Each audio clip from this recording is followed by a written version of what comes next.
Guys ఈరోజు అయితే నేను చాలా అంటే చాలా హ్యాపీగా ఉన్నాను. ఎందుకో మీకు కూడా తెలిసే ఉండుంటది. ఎందుకంటే ఇప్పుడు ఫైనల్లీ 10K ఫాలోవర్స్ అయితే అయ్యాము.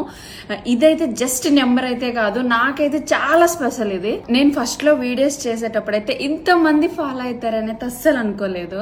నేను వీడియోస్ చేస్తూ నాకు నచ్చినవి మీతో అయితే షేర్ చేసుకున్నాను. కానీ మీరు ఇచ్చే ఈ పాజిటివ్ సపోర్ట్ వల్ల అయితే ఈ రోజు 10K ఫాలోవర్స్ అయితే రీచ్ అయ్యాము. ఎవరైనా బయట కలిసిన అయ్యో మీ వీడియోస్ బాగుంటాయండి, లేదంటే మీరు చెప్పిన తర్వాత ఈ ప్లేస్ కి విజిట్ చేసాము అని మంచిగా, లేదంటే నా వీడియోస్ లో పాజిటివ్ గా చాలా బాగా చెప్పారని ఇలాంటి కామెంట్స్ చూస్తుంటే అసలు ఏమన్నా హ్యాపీనెస్ వస్తుందా అసలు మీ పాజిటివ్నెస్ వల్ల. అయితే చాలా థ్యాంక్స్ అండి అందరికీ కూడా. నా జర్నీలో ఇంత లవ్ ఇచ్చిన ప్రతి ఒక్కరికి థ్యాంక్ యూ సో మచ్ అండి. సార్లో ఒక చిన్న కామెంట్ కూడా నాకు చాలా మోటివేషన్ ఇస్తుంది. ఈ 10K మైల్ స్టోన్ కి రీజన్ అయిన ప్రతి ఒక్కరికి హార్ట్ఫుల్లీ థ్యాంక్ యూ. ఇక ముందు కూడా ఇలాగే మంచి కంటెంట్ చేయడానికి ట్రై చేస్తాను. 10K నుంచి మన నెక్స్ట్ జర్నీ స్టార్ట్.